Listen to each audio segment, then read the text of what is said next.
logged on. Tyler Keith, we're here with an album review. It's time. The new album from the band Iced Earth entitled Incorruptible. This came out today, 16th of June. Century Media Records. This is the 12th album from Iced Earth, I believe. It's their first since Plagues of Babylon. 2014. Yeah, I got it. It's their third album with Stu Block on vocals as well. Iced Earth, if you don't know them, they're a power metal band. They're a power metal band. Very much so. Yeah. Very much so. Yeah. Very much enjoyed their last album, Plagues of Babylon. To me, it was a grower. You know, it's a pretty epic album. I like it. What do you think of this one?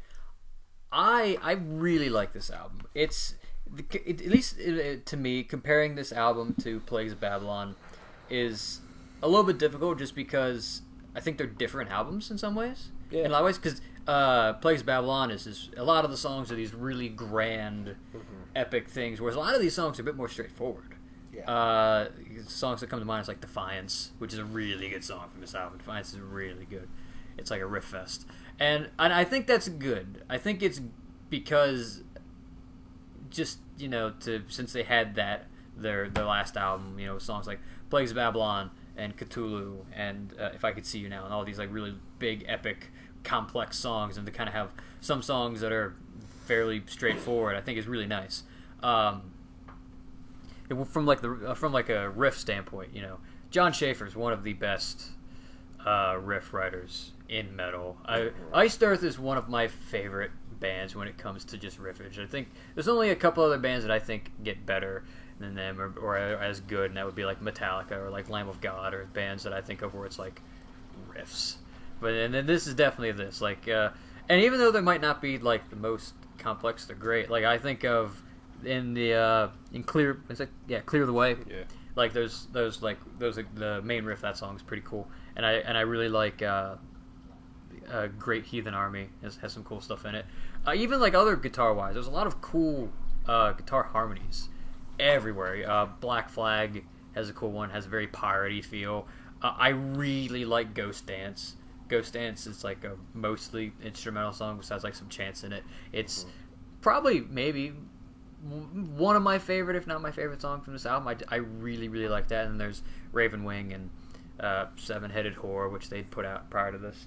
And Stu sounds really good. I like that he's using a bit more of his vocal talents. I feel like more, like the first thing that he does on the album is this like fucking epic screech type thing in Great Heathen Army, and I'm just like, yeah, this is fucking great. Yeah.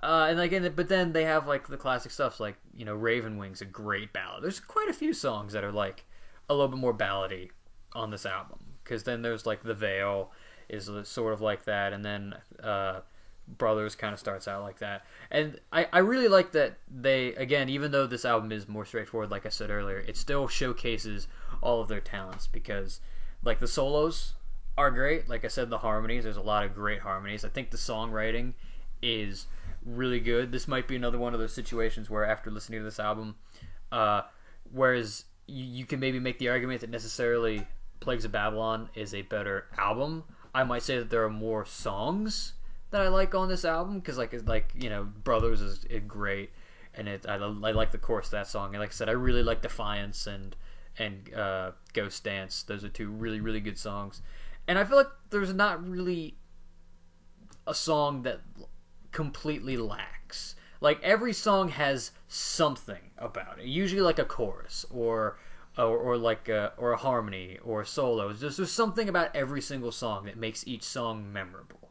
And I think that's great, because a lot of times with albums, like usually the very beginning and the very end of the album is good, and then the middle of the album is just kind of like, you always forget about those songs. But I feel like every single one of these songs was crafted very nicely to create just a great experience. And I mean, this is one of the reasons why I love Iced Earth. Iced Earth, I mean, they consistently put out very, very solid albums, and this is no different. Again, maybe not necessarily better than Plagues of Babylon, but I think it's of the same quality. Is a nice way to put it. Yeah, I agree. And, you know, over time, I might like this album more than Plagues of Babylon. I don't know, because Plagues of Babylon grew on me a lot. Where initially I liked it, but then over time I'm like, damn, this is actually really, really good. This album is solid, and Iced Earth might be the most consistent band in metal. Potentially. There's an argument there, because I seriously don't think that they have a bad album. There's albums that are better than others, but they are all of quality. There's all songs on every single one of them that are fantastic.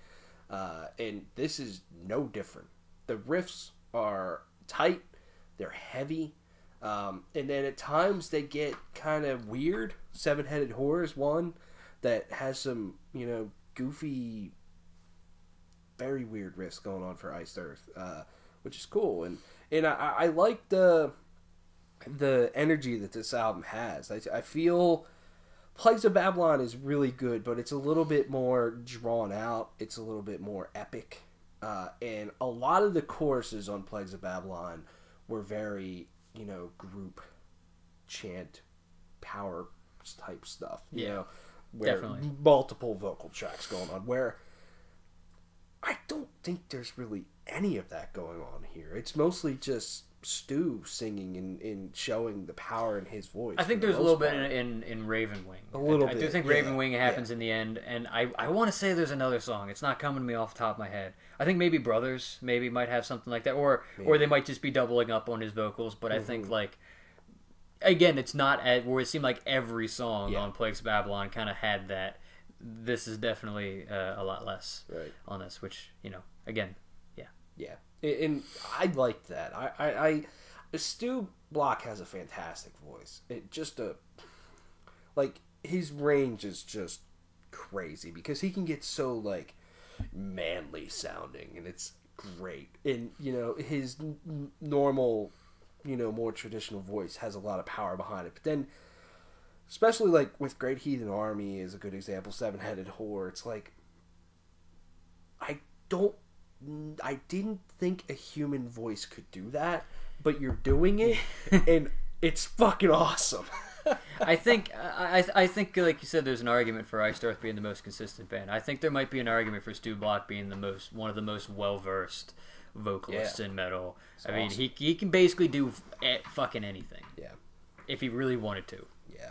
And I think there's just a lot of really good moments on here. I love the chorus in Black Flag, and I love how that chorus goes, because it kind of starts off pretty traditional and it's just Stu, but then his vocal pattern changes and the rhythm changes and the guitar lead comes in, and then the vocals stop and the guitar lead keeps going. It's like, that chorus is so well done. Raven Wing, I think, has a more traditional Iced Earth, very powerful chorus, and that song is one of the longer songs on here, and it's one of the slower songs, but I think it's fucking fantastic. And then I love the song Ghost Dance. That honestly might be my favorite song on here. It's an instrumental, but it is so well done, and the middle part when the chanty stuff starts coming in is my favorite part. I just think that without that, it might not be my favorite song. That just takes it to a whole nother level. And Iced Earth's good about the little things that just take it to another level, whether it's a guitar lead or whatever. It's cool. It's a very good album. And I like the track that ends as well with Clear the Way. I think that one has a lot going on that's really good. I mean, one other thing that I noticed, as it's something that actually stood out to me. And when I think Iced Earth, I think big, powerful vocals. I think meaty fucking riffs, and I think awesome guitar harmonies. Those are like the three different areas of Iced Earth, and they do all of them very well. The guitar solo stood out to me on this album, where I never think of Iced Earth as a band that has good guitar solos. I can't tell you how any of them really go, to be honest with you. But, you know, they got a new guitar player with Jake Dreyer, and I think they're well done. I like them. especially Seven Headed Whore. I think there's good shit going on in that one, and I don't know, it just kind of stood out to me. I was like, cool, I'm digging. Overall, it's a very, very good album, man. Very consistent. There's a few moments on here that feel ballady, but there's not an outright ballad on this album. I'd say maybe the closest they get is Ravenwing. Yeah. It's probably the closest they get. Like, yeah, but like in the Veil, kind of feels that way at times. And like I said, I think Brother starts off that way. But like, yeah, there's not really like anything like that, which is nice. I'd say probably this album is a little bit more similar to Dystopia than the last album, maybe in some ways, because Dystopia kind of was a little bit more of a straightforward album in a lot of ways. Dystopia was like so straightforward for the most part. I mean, all those songs are pretty short, and Plagues of Babylon, they were all pretty long, and this one kind of strikes a balance between the two. Yeah, like I mean, besides Ghost Dance and Clear the Way, most of the songs are under 5 minutes on this album, which is in all honesty sometimes a weird thing to think about for power metal. Yeah, like a lot of bands are just like, let's just fucking go, man. But it's nice. Yeah, Iced Earth is like sometimes the best and yet most weird power metal band ever. Yeah. I kind of go through phases with Iced Earth where like I just want to listen to every Iced Earth album and jam the shit out of them for a long time, and then I just kind of forget about them in a way. Not forget, but it's like in a negative way. You're not actively searching to like, I'm gonna listen for It's like, oh, Iced Earth came on. Cool, this is really cool. Yeah. But then every time they come on, I'm just like, God damn, this band's so solid. I feel exactly the same way. I feel that way with a lot of bands. A lot of bands, it's like I go through phases where it's like I don't really, maybe besides Metallica, there's not really a band that I'm like, I'm gonna listen to this band all the time. Mm-hmm. Just about every other band is like, fuck, I really want to listen to this band now. Yeah. Also, they're putting out a new album. Hopefully they tour soon. Hopefully. I want to see Iced Earth again. Hopefully their tour lineup is as good as the last one. Yeah. Definitely. Use that show as another avenue to hop on another band's hype train for a year until that band, falls off the map. Sabaton. What? Sorry, I didn't say anything. Yeah. Yeah. Sorry about your luck, Sabaton. I'm not speaking any lies here. Not. Scores? I give this a 9 out of 10. I think it's a very solid album. Probably so far one of my more favorite albums to come out this year. Yeah. This year is fucking rough. I don't know if I've actually listened to an album that I've been disappointed in with. Yeah. Now there's albums that have come out that I've heard that have been disappointing, but I haven't listened to them. I purposely stayed away from them. It's been a solid year so far, and yeah, it's going to be tricky at the end of the year. 9 out of 10 for me as well. I love the shit out of this album. It's a fun jam. You can just rock the fuck out with this. So yeah, thanks for watching. There's other reviews up, Suffocation's up, and E3 stuff is up. And if you're into video games, you should definitely check that out. A chat. We have opinions, and we talk about the things that happened. Yep, and other things like, well, I'll let you watch the video. Yeah. Toodles.